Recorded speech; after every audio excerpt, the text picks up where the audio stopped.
The explosion never came. That's what everyone would say later. Standing in the parking lot, wrapped in emergency blankets, staring at the 12-story apartment complex that should have been rubble, should have been ash, should have been gone, but it wasn't. And the reason it wasn't had nothing to do with the fire department, the gas company, or the building inspector who'd been standing in the lobby with a clipboard and a confident smile just 20 minutes earlier. It had everything to do with a 70-pound German shepherd named Diesel. He stood now in the middle of the courtyard, flanks heaving, eyes locked on the third-floor window where smoke had started to curl. His ears were pinned back. His body trembled, not from fear, but from restraint. Every muscle coiled, every instinct screaming. Captain Rourke knelt beside him, one gloved hand on the dog's vest, the other gripping a radio that crackled with voices too panicked to make sense. "Talk to me, Diesel," Rourke whispered. "What do you know that we don't?" The dog's growl was low, guttural, ancient, and then the building shuddered, not loudly, not violently, just a faint, almost imperceptible groan, like the earth itself had shifted an inch to the left. Rourke's blood went cold, because what Diesel had uncovered wasn't just a gas leak, it was a countdown. 3 days earlier, the morning had been ordinary. Engine 47's firehouse sat on the corner of 9th and Ashland, a squat brick building with red garage doors and a faded mural of a Dalmatian that someone had painted in the 70s. Inside, the air smelled like coffee, diesel fuel, and the faint metallic tang of polished chrome. Captain Liam Rourke sat at the long wooden table in the common room, a mug of black coffee cooling in front of him. He was 42, broad-shouldered, with salt and pepper hair cropped close and eyes that had seen too many fires to flinch anymore. His hands, scarred, calloused, steady, rested on either side of an incident report he'd been pretending to read for the last 10 minutes. Across the table, Diesel lay sprawled on a wool blanket, his head resting on his paws. The dog's eyes were half closed, but his ears swiveled at every sound. The hiss of the espresso machine, the scrape of boots on concrete, the distant wail of a siren 3 blocks away. Diesel was a rescue dog, fire service, certified in search and rescue, cadaver detection and accelerant sniffing. He'd been with Rourke for 4 years. Before that, he'd been a stray, picked up by animal control in a warehouse district, half-starved and covered in soot. No tags, no history, just instinct. Rourke had taken one look at him and known. This dog wasn't broken. He was built for this. The morning light filtered through the high windows, casting long rectangles of gold across the concrete floor. Dust motes danced in the beams. Somewhere in the distance, a delivery truck beeped as it reversed. The city was waking up, stretching into another day of routine chaos.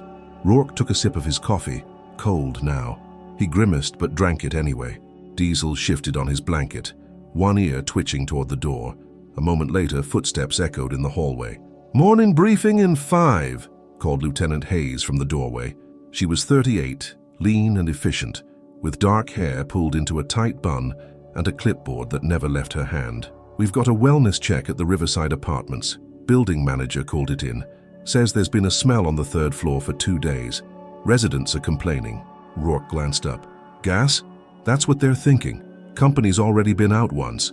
Said it was a slow leak in the main line. Capped it off yesterday, but the smell's still there." "Then it's not capped." Hayes nodded. "That's what I told them. We're going in as a precaution. You, me, Torres, and the dog." Diesel's ears perked at the word. He lifted his head, eyes bright, tail giving a single thump against the floor. Rourke scratched behind the dog's ear. "You hear that, boy? We've got work." The tail thumped again. Outside, the city hummed. Traffic rolled past in waves. A bus hissed to a stop. Somewhere, a car horn blared. It was just another Tuesday morning in a city that never stopped moving. But something felt different. Rourke couldn't name it, couldn't pin it down, just a faint unease, like static in the air before a storm. He looked at Diesel.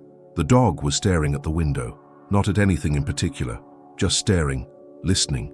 Rourke set down his mug. He studied the dog's posture, the slight tension in the shoulders, the way his nostrils flared with each breath. "You feel it too, don't you?" Rourke murmured. Diesel's eyes shifted to him, held his gaze for a long moment. Then the dog stood, stretched, and walked to the door, ready. The Riverside Apartments rose 12 stories above the east side of the city, a blocky concrete structure, with narrow windows and rusted fire escapes zigzagging down the facade like stitches. It had been built in the 60s as affordable housing. Now it was just old. The lobby smelled like lemon cleaner and mildew. Fluorescent lights buzzed overhead. A row of metal mailboxes lined one wall, half of them dented or missing doors. In the corner, a plastic ficus tree listed to one side, its dusty leaves brushing against a water-stained ceiling tile. The building manager stood near the elevator, arms crossed, jaw tight. His name was Vincent Caruso, mid-50s, balding, wrinkled polo shirt tucked into khakis. He looked like he hadn't slept in days. "Third floor," he said, as soon as Rourke and Hayes stepped inside. "Unit 312, that's where the smell's the worst." "You said the gas company came out yesterday?" Hayes asked. "Yeah, 2 guys. Spent an hour down in the basement. Said they found a small leak in the main feed line, capped it off, ran some tests, told me we were good to go." Caruso rubbed his face. "But the smell's still there, and now people are saying they're getting headaches, nausea. I've had 3 families ask if they should leave." Rourke knelt and unclipped Diesel's lead. The dog immediately moved forward, nose down, sniffing the baseboards, the elevator doors, the edges of the tile floor. "Has anyone reported hearing anything unusual?" Rourke asked. "Hissing, popping, any kind of mechanical sound?" Caruso shook his head. "Just the smell." Hayes glanced at Rourke. "Could be residual gas. Sometimes it lingers in the walls.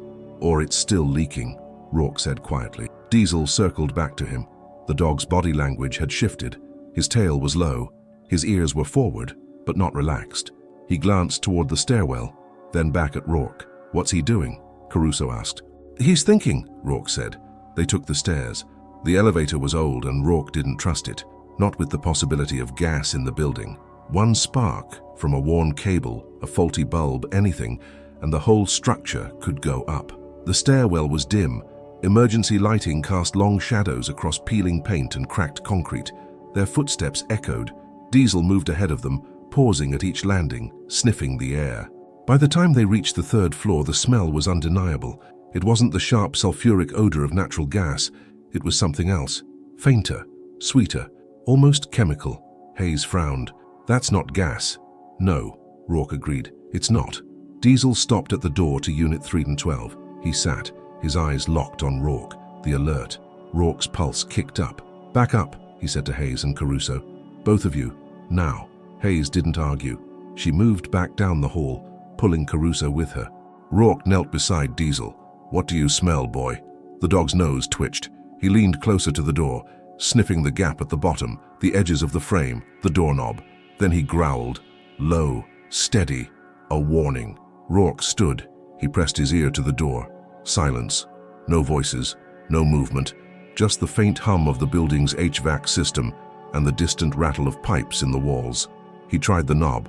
Locked. "Caruso," he called. "You have a key?" The manager nodded, fumbling with a ring of keys as he approached. His hands shook. "You think someone's in there?" "I don't know what's in there," Rourke said, "but we're about to find out." The lock clicked. The door swung open. The apartment was dark. The blinds were drawn. The air inside was thick, warm, stale, and heavy with that same strange chemical smell. Rourke flicked on his flashlight. The beam cut through the gloom, illuminating a small living room, a sagging couch, a coffee table covered in magazines and takeout containers, a television on a plastic stand. Nothing unusual, but Diesel didn't move. He stood in the doorway, rigid, staring into the apartment. "Diesel," Rourke said softly. "Search." The dog didn't respond. Rourke frowned. Diesel always responded to that command. Always. He stepped inside. The floorboards creaked under his weight. The smell was stronger here, almost cloying. Hayes appeared in the doorway behind him. "Rourke, stay there," he said. He moved deeper into the apartment, past the living room, into the narrow hallway. The bathroom door was open, empty. The bedroom door was closed. He reached for the knob. Behind him, Diesel barked. Not a normal bark. A sharp, urgent sound that made Rourke freeze. He turned. The dog was still in the doorway. His hackles were up, his body low, coiled. And then Rourke saw it, the faint shimmer in the air near the ceiling, like heat distortion, like the ripple of gasoline fumes on a hot day. His breath caught. "Hayes," he said, voice steady but loud, "get everyone out of the building, now." "What? Now?" She ran. Rourke backed slowly out of the apartment, his eyes never leaving the ceiling, because what he was seeing wasn't a gas leak, it was vapor, dense, invisible, heavier than air. And if it reached an ignition source, a pilot light, a spark, anything, it wouldn't just explode, it would vaporize the entire building. The evacuation began quietly. too quietly. Fire alarms didn't blare. No sirens wailed. Just the calm, firm voices of firefighters moving door to door, knocking, explaining, guiding residents toward the exits with the kind of practiced efficiency that kept panic at bay. "Everyone stays calm," Hayes said into her radio. "We're moving people out through the west stairwell. No elevators. Keep it orderly." Rourke stood in the third-floor hallway, watching Diesel. The dog hadn't moved from his spot near the open door of Unit 312. His eyes were fixed on the apartment. His body vibrated with tension. "Come on, boy," Rourke said softly. "We need to move." Diesel growled again, deeper this time. Rourke's stomach twisted. The dog's instincts were never wrong. If Diesel refused to leave, it meant the danger wasn't isolated to that one apartment. It was spreading. He pulled out his radio. "Hayes, how's the evacuation going?" "Slow. We've got elderly residents on the upper floors, families with kids. We're doing our best, but it's going to take time." "We don't have time." "What do you mean?" Rourke glanced back at the apartment. The shimmer in the air was still there, maybe thicker now. He couldn't be sure. "I think whatever's leaking isn't just in 312. I think it's in the walls, the ventilation system, the whole building." A pause. Then, "How long do we have?" "I don't know." Another pause. Longer this time. "Then we move faster." Rourke clipped the radio back to his belt. He knelt beside Diesel. "I need you to trust me, boy. We have to go." The dog's eyes flicked to him. For a moment, Rourke saw something almost human in that gaze. Understanding, reluctance, and beneath it all a bone-deep certainty that leaving was the wrong choice. But Diesel stood, he turned, and he followed Rourke down the hall. They reached the stairwell just as the first wave of residents began descending. An elderly woman with a walker, a young mother carrying a toddler on her hip, a man in a wheelchair being guided by a firefighter named Torres. "Keep moving," Torres called. "Single file. Watch your step." Diesel moved ahead, weaving through the crowd, nose down, sniffing each person as they passed, checking, monitoring. Then he stopped. The dog turned sharply, staring back up the stairs. Rourke followed his gaze. Smoke, not thick, not black, just a faint haze curling down from the fourth floor. His heart dropped. "Hayes," he said into the radio, voice tight. "We've got smoke on 4. Copy that. Torres, you see anything?" "Negative. No visible fire." "Then where's it coming from?" Rourke didn't wait for an answer. He moved back up the stairs, Diesel at his side. The dog's body was tense, his movements quick and purposeful. They reached the 4th floor landing. The smoke was thicker here. Not enough to obscure vision, but enough to sting the eyes. The smell was sharper now. Acrid, chemical, wrong. Rourke pushed through the door into the hallway. Empty. The residents had already been evacuated. The doors to the apartments stood open, dark and silent. Diesel moved forward, sniffing the air, the walls, the floor. He paused at one door. Sat, alert. Rourke's breath hitched. "Hayes, we've got another source. 4th floor, Unit 408. Can you see inside?" He stepped into the apartment. The layout was identical to 312. Small living room, narrow hallway, kitchen to the right. The smoke was coming from the kitchen, not from a stove, not from an appliance, from the walls. Rourke's flashlight beam traced the edges of the drywall. There, a thin crack running vertically from the ceiling to the baseboard, and from that crack a faint wisp of vapor. "It's in the walls," he said into the radio. "The whole building's compromised."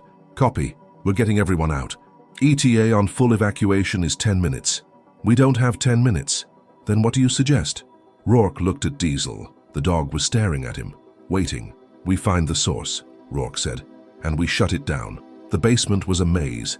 Concrete pillars rose like ribs in a giant's chest.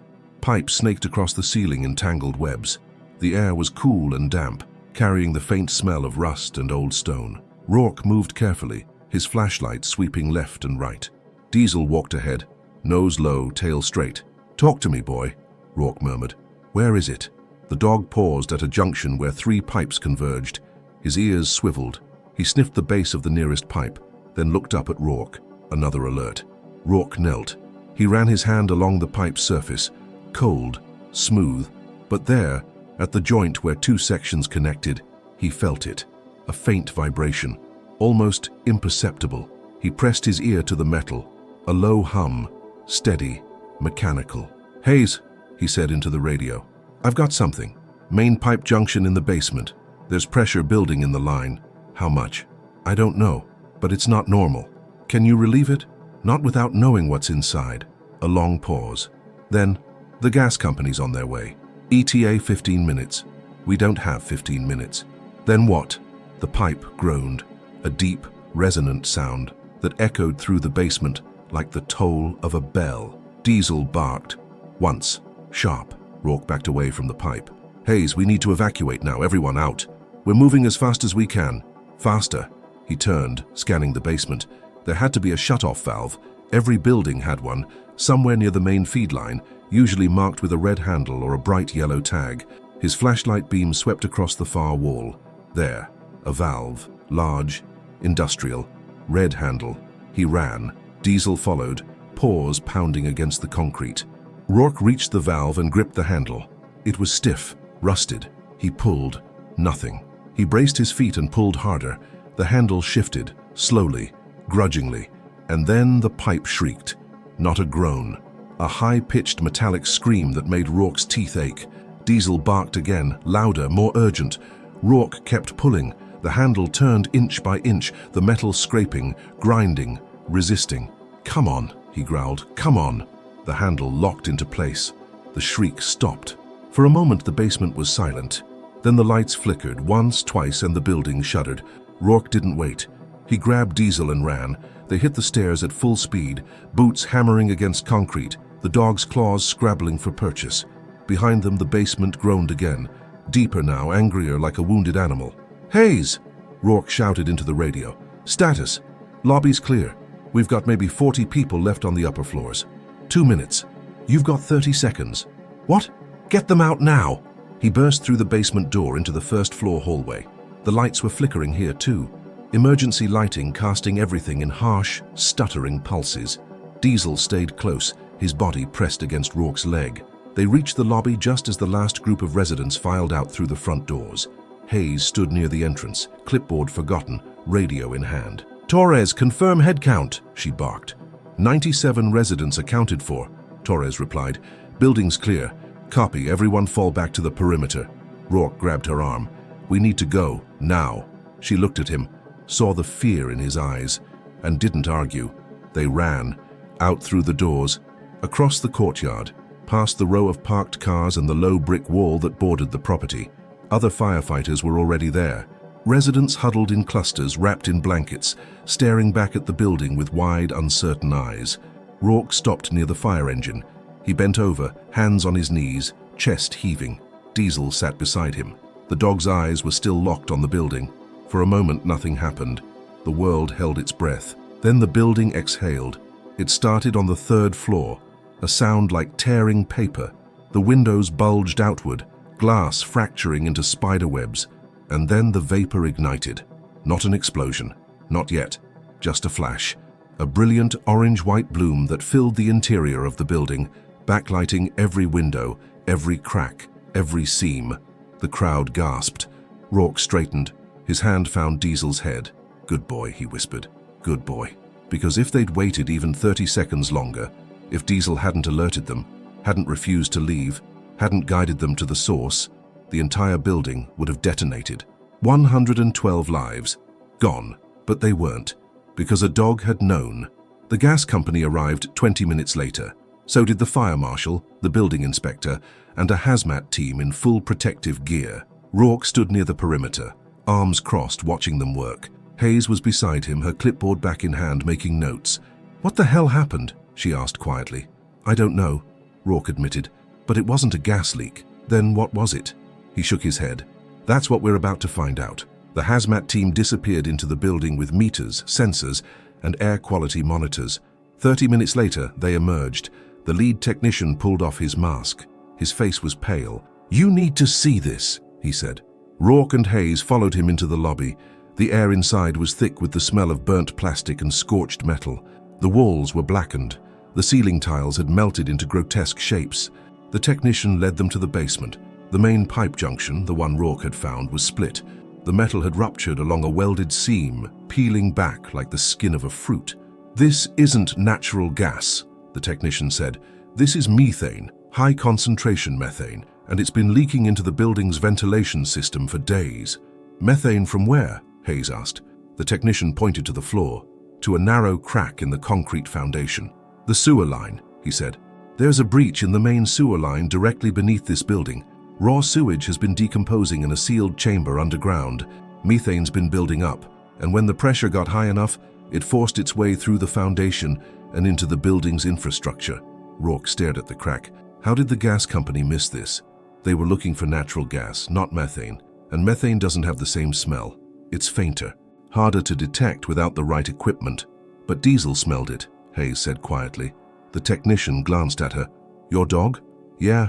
He nodded slowly. "Dogs can detect methane at concentrations as low as 50 parts per million. Humans can't smell it until it hits several thousand. If your dog alerted you," he trailed off, "you're lucky to be alive." Rourke looked at Hayes. She looked back. Neither of them said anything, because there was nothing to say. The story hit the news within hours. Local stations picked it up first, then national networks. By evening, footage of the Riverside apartments, windows blown out, smoke curling from the upper floors, was playing on every channel. Reporters descended on the scene, camera crews, journalists with microphones and urgent questions. Rourke refused all interviews, but the residents didn't. They stood in front of the cameras, wrapped in emergency blankets, and told their stories. An elderly man named Harold Chen described how a firefighter had knocked on his door, told him to leave immediately, and guided him down 8 flights of stairs. A young mother named Alicia Rodriguez held her 3-year-old daughter and explained how she'd been making lunch when the firefighters arrived, how she hadn't understood the urgency until she was outside and saw the smoke. A teenager named Marcus Williams talked about his grandmother, who lived on the 10th floor, who couldn't walk without assistance, who would never have made it out on her own. "They saved us," Marcus said, his voice breaking. "All of us." And then someone asked the question, "How did the fire department know the building was in danger?" Harold Chen answered, "It was the dog," he said. "I saw him. German Shepherd. He was in the hallway and he wouldn't leave, just kept staring at one of the apartments, like he knew." The reporters turned their cameras toward the fire engine, toward Rourke, toward Diesel. The dog sat beside the truck, still wearing his vest, still alert, still watching the building. A reporter approached. "Captain Rourke, is it true that your dog detected the methane leak before anyone else?" Rourke glanced at Diesel. The dog's tail wagged once. "Yeah," Rourke said. "It's true." "How?" "Instinct," the reporter pressed. "But how did he know it was dangerous?" Rourke looked at the camera. "Because that's what he does. That's what all search and rescue dogs do. They pay attention. They trust their noses, and they don't ignore what they're trained to find." "Do you think the building would have exploded if Diesel hadn't alerted you?" Rourke's jaw tightened. "Yes." The word hung in the air. The reporter turned to the camera. "You heard it here first. A hero with 4 paws and a badge." In the days following the incident, experts weighed in. Dr. Elena Martinez, a chemist specializing in hazardous materials, appeared on the evening news to explain what had happened. "Methane is an odorless, colorless gas," she said. "In its pure form, humans can't detect it. The rotten egg smell we associate with gas leaks comes from an additive called mercaptan, which is added to natural gas for safety purposes, but raw methane from decomposing organic matter doesn't have that additive." The news anchor leaned forward. "So how did the dog detect it?" Dogs have approximately 300 million olfactory receptors in their noses, compared to about 6 million in humans. They can detect methane at concentrations far below what any human or most equipment can register. In this case, the dog was able to identify a dangerous buildup of methane long before it reached explosive levels. "And if he hadn't?" Dr. Martinez's expression grew somber. "Methane becomes explosive when it reaches concentrations between 5 and 15% in air. Based on the samples taken from the building, we estimate the vapor was approaching 12% in some areas. One spark, from any source, would have triggered an explosion equivalent to several thousand pounds of TNT. The entire building, and likely several neighboring structures, would have been destroyed." The anchor turned to the camera. "Thanks to one remarkable dog, that didn't happen." The building was condemned, not immediately, but within the week structural engineers determined that the foundation was compromised. The sewer breach had caused extensive damage to the substructure. Repairs would cost more than the building was worth. The residents were relocated, temporary housing, emergency vouchers.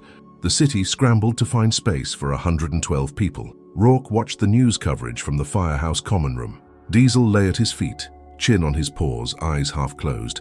On the screen, a reporter stood in front of the Riverside apartments. Behind her, workers in hard hats moved through the building, assessing the damage.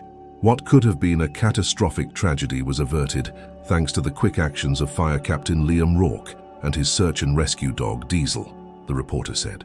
Experts say that without the early detection, the methane vapor could have ignited at any moment, resulting in an explosion equivalent to several tons of TNT. Hayes walked into the room. She set a mug of coffee on the table in front of Rourke. "You watching this?" she asked. "Yeah." She sat down. "They want to give Diesel a commendation." Rourke glanced at her. "A what?" "A commendation from the mayor's office for heroism," he snorted. "He's a dog. He's a hero." Rourke looked down at Diesel. The dog's tail thumped once against the floor. "Yeah," Rourke said quietly. "He is." It took 2 weeks for the full story to emerge. The sewer breach hadn't been accidental. It had been caused by illegal construction work.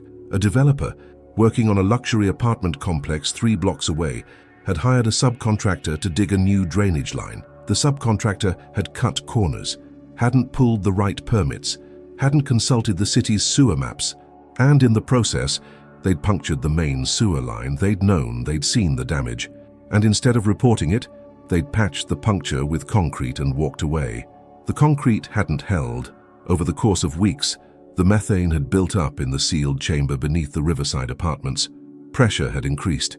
The gas had forced its way through the foundation into the ventilation system, filling the walls and crawl spaces with explosive vapor. One spark, one pilot light, one static discharge, and it would have ended in fire. The developer was arrested. The subcontractor's license was revoked. Lawsuits were filed. But for Rourke, the details didn't matter. What mattered was that a dog, a stray, a rescue, an animal with no pedigree and no formal training beyond what instinct had given him, had saved 112 lives, because he'd trusted his nose, and Rourke had trusted him. As the investigation continued, more details surfaced. The methane buildup hadn't been the only danger. The hazmat team discovered that the vapor had infiltrated not just the Riverside apartments, but the entire city block. Underground utility tunnels, storm drains, even the subway line that ran 2 blocks away. If that vapor had reached the subway tunnel, the fire marshal explained to Rourke during a debrief, and if a train had passed through, the spark from the electrical system alone could have ignited it. Rourke felt his stomach drop. How many people ride that line during rush hour? 3,000, maybe more. 3,000. Plus the 112 in the apartment building, plus anyone walking on the street above. Rourke didn't say anything. He couldn't. The fire marshal continued. "Your dog didn't just save the residents of that building, Captain. He saved half the neighborhood." Rourke looked down at Diesel, who was lying at his feet, utterly unaware of the magnitude of what he'd done. The dog yawned. "He doesn't know, does he?" the fire marshal said with a faint smile. "No," Rourke said, "he doesn't." "Maybe that's better. Maybe." Within days, the story had gone viral. Not just local news, national, international. People across the world shared the story of Diesel, the rescue dog who'd prevented a catastrophe. Social media exploded with posts, photos of Diesel in his vest, videos of him working at the scene, memes celebrating his heroism. The hashtag Sancho Diesel the Hero trended for 3 days straight, and then the gifts started arriving. At first it was just a few packages, cards, letters, a stuffed toy shaped like a fire hydrant, but within a week the firehouse was flooded. Boxes of dog treats, bags of premium kibble, custom-made collars with Diesel's name embroidered in gold thread, toys, blankets, even a hand-knitted sweater with a fire department logo. One package contained a portrait, an oil painting of Diesel standing in front of the Riverside apartments, his eyes alert, his posture noble. Rourke hung it in the common room. Another package contained a check, $10,000, made out to the fire department's K9 unit. The note read, "For Diesel and all the dogs like him, thank you for keeping us safe." Hayes read the note aloud. "People really love this dog. He saved their lives," Rourke said simply. "Of course they do. But it wasn't just gratitude. It was something deeper. In a world that often felt chaotic and unpredictable, Diesel represented something pure, something reliable, instinct, loyalty, courage. He didn't ask for recognition, didn't seek fame. He just did his job. And in doing so, he reminded everyone what heroism really looked like. The commendation ceremony was held in the firehouse courtyard on a bright Saturday morning. The mayor was there, So were the fire chief, several city council members, and a crowd of reporters. Diesel sat beside Rourke, his vest freshly brushed, a medal hanging from a blue ribbon around his neck. The dog looked deeply uncomfortable. Rourke scratched behind his ears. "You're doing great, boy." The mayor stepped to the podium. "Today, we honor a hero," she began. "Not a firefighter, not a police officer, but a search and rescue dog whose instincts and training prevented what could have been one of the worst tragedies in our city's history." She gestured to Diesel. "This dog, Diesel, detected a methane leak that human equipment and human senses failed to identify. Because of him, 112 people are alive today, and because of him, thousands more were spared from a potential explosion that could have devastated an entire neighborhood." Applause rippled through the crowd. The mayor smiled. "Diesel, on behalf of the city, I present you with the Medal of Valor." Rourke nudged the dog forward. Diesel stood, walked 3 steps, and sat again. The mayor laughed. She knelt and clipped the medal to his vest. Diesel's tail wagged. The crowd cheered. Cameras flashed. And for the first time in weeks, Rourke felt something like peace. Over the following weeks, letters continued to arrive at the firehouse. Handwritten notes, cards with drawings from children, emails forwarded by the fire chief, all of them addressed to Diesel. One letter from an elderly woman named Margaret Hensley read, "Dear Diesel, I lived on the 8th floor of the Riverside Apartments for 23 years. I raised my children there. I watched my grandchildren take their first steps in that living room. When the firefighters knocked on my door and told me to leave, I didn't understand. I was scared, but I trusted them. Now I know that if you hadn't been there, I wouldn't be writing this letter. None of us would. Thank you for saving my life. Thank you for saving all of us. You are a very good dog. With love." Margaret Rourke read the letter aloud to Diesel. The dog's ears perked up at the sound of his name. "You hear that, boy?" Rourke said, his voice thick. "You're a very good dog." Diesel wagged his tail. Another letter came from a young boy named Ethan. It was written in crayon. "Dear Diesel, you saved my grandma. She lives on the 10th floor and she can't walk very good. The firefighters helped her get out, but my mum said you were the one who knew something was wrong. Thank you for saving my grandma. I love her a lot. Can I meet you sometime?" Your friend Ethan Rourke showed Hayes the letter. She smiled. "You should write back. I don't think Diesel knows how to write." "Then you write for him." So Rourke did. He wrote back to Ethan and to Margaret and to dozens of others. He told them about Diesel's training, his instincts, his personality. He included photos, and he invited them to visit the firehouse. Over the next few months, dozens of residents came. They brought their families. They petted Diesel, they thanked him, they cried. And Diesel, patient, steady, kind, accepted every hug, every handshake, every tearful word of gratitude, because that's what heroes do. In the months that followed, changes were made. The city implemented new safety protocols. Sewer inspections were mandated for all construction projects. Methane detectors were installed in older buildings, and the fire department expanded its K9 program. 3 new dogs were recruited, trained in gas detection, search and rescue, and accelerant sniffing. Diesel became their mentor. Rourke watched as the younger dogs learned from him, how to stay calm under pressure, how to trust their noses, how to alert their handlers without hesitation. "He's a natural teacher," Hayes observed one afternoon, watching Diesel guide a young Belgian Malinois through a training exercise. "He's had good instincts from the start," Rourke said. "I just gave him the space to use them." Hayes glanced at him. "You did more than that." Rourke didn't answer. He just watched Diesel work, because the truth was, he hadn't trained the dog. The dog had trained him, taught him to listen, to trust, to follow instinct, even when logic said otherwise. And in doing so, Diesel had saved more than 100 lives. He'd saved Rourke too. A year after the incident, a reunion was held. The residents of the Riverside Apartments, now scattered across the city in new homes, new neighborhoods, gathered in a community center to share stories, reconnect, and thank the firefighters who'd saved their lives. Rourke and Diesel attended. As soon as they walked through the door, the room erupted. Children ran forward, calling Diesel's name. Adults rose from their seats, applauding. Margaret Hensley, the elderly woman who'd written the letter, approached slowly, leaning on a walker. She bent down, her eyes bright with tears, and hugged the dog. "Thank you," she whispered. "Thank you." Diesel's tail wagged gently. One by one, the residents came forward. They petted him, took photos with him, told him stories about where they were living now, how their lives had changed, how grateful they were.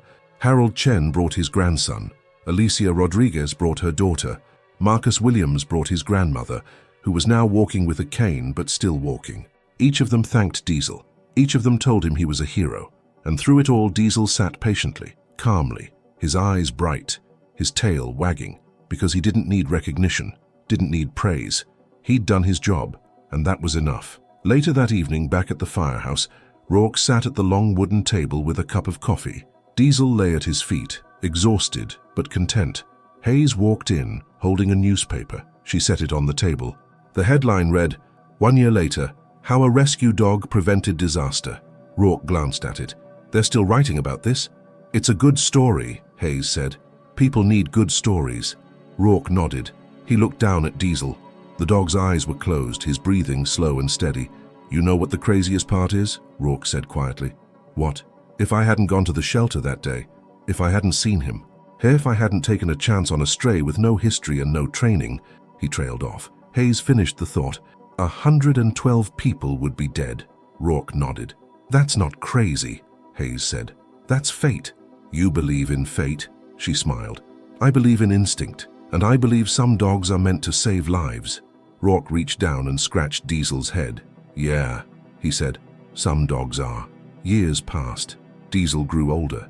His muzzle turned grey. His steps slowed. But his instincts never dimmed. On a cold December morning, Engine 47 responded to a call. A warehouse fire. Thick smoke. Possible victims trapped inside.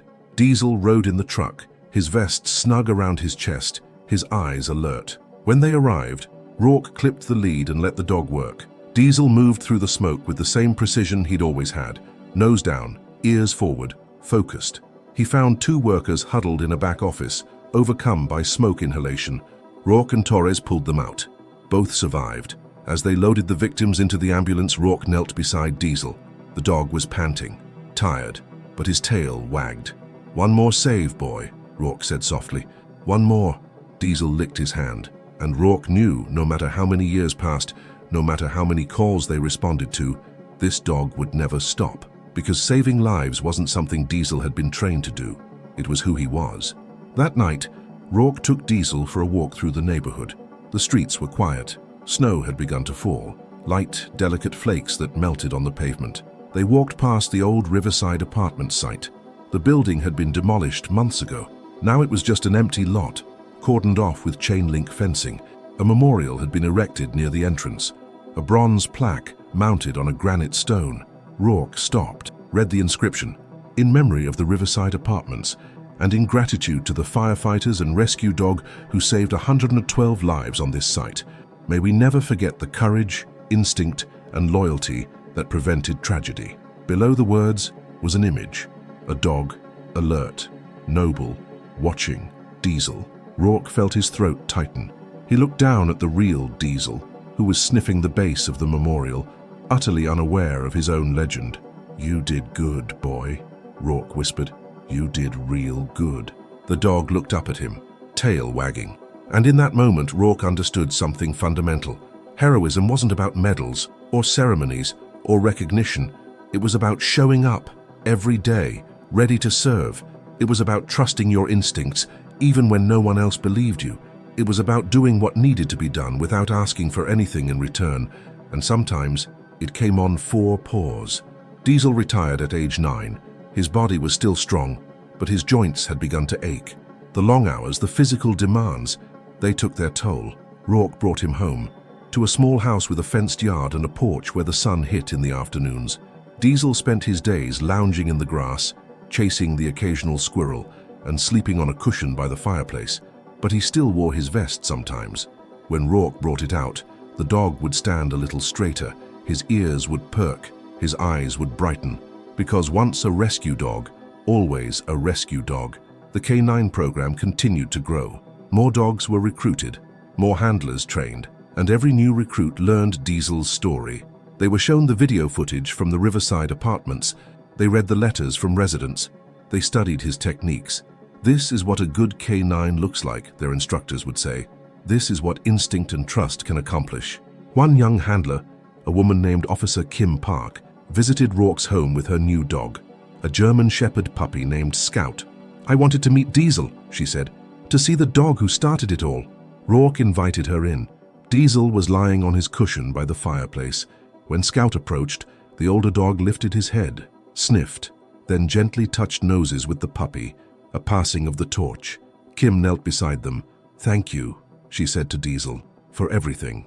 The dog's tail wagged. Diesel passed away on a spring morning. He was 12 years old. Rourke was with him, holding him, whispering the same words he'd said 1,000 times before. "Good boy. You're such a good boy." The dog's eyes closed, and he was gone. The funeral was held at the firehouse. Firefighters from across the city attended. So did residents from the Riverside apartments. So did reporters, city officials, and hundreds of people who'd never met Diesel but whose lives he'd touched. A statue was unveiled in the courtyard, bronze, life-sized, a German shepherd, alert, noble, watching. The inscription read, "Diesel, hero, protector, friend, 2013-2025, in gratitude for the 112 lives saved and the legacy left behind." Rourke stood before the statue, his hand resting on the bronze head. "You did good, boy," he whispered. "You did real good." Sometimes heroes don't wear badges. Sometimes they don't speak. Don't ask for recognition, don't seek applause. Sometimes they walk on 4 paws, with a wet nose and a wagging tail, and they save lives not because they were told to, not because they were trained to, but because somewhere deep in their bones they know it's right. Diesel saved 112 people that day, but in truth, he saved more than that. He saved a city's faith in instinct, in trust, in the quiet, unspoken bond between humans and animals. He reminded everyone that heroism doesn't always look the way we expect. That courage can come in the form of a bark, a growl, a refusal to leave when everyone else says it's safe, and that sometimes the most important thing we can do is listen, not to our tools, not to our protocols, but to the voice, the instinct that tells us something is wrong, even when everyone else says everything is fine. Because in the end, it wasn't the equipment that saved those lives. It wasn't the gas company or the inspectors or the building manager. It was a dog, a stray, a rescue, a forgotten soul who'd been given a second chance, and who, in turn, gave 112 people theirs. Diesel never asked for thanks. He never needed them, but he got them anyway, in every letter, every hug, every grateful smile. And in the quiet moments, late at night when the firehouse was still and the city slept, when Rourke would sit beside him and whisper, "Good boy," because some heroes bark, and the world is better for it. Years later, when children visit the statue in the firehouse courtyard, they ask their parents about the bronze dog. "Who was he?" they ask. And their parents kneel down, point to the inscription, and tell the story. The story of a dog who trusted his nose, a captain who trusted his dog, and 112 people who lived because of it. He was a hero, they say. And then they touch the bronze nose, a ritual, a blessing, a reminder that sometimes the greatest heroes are the ones who never sought greatness at all. They just showed up, trusted their instincts, and did what needed to be done, one bark at a time.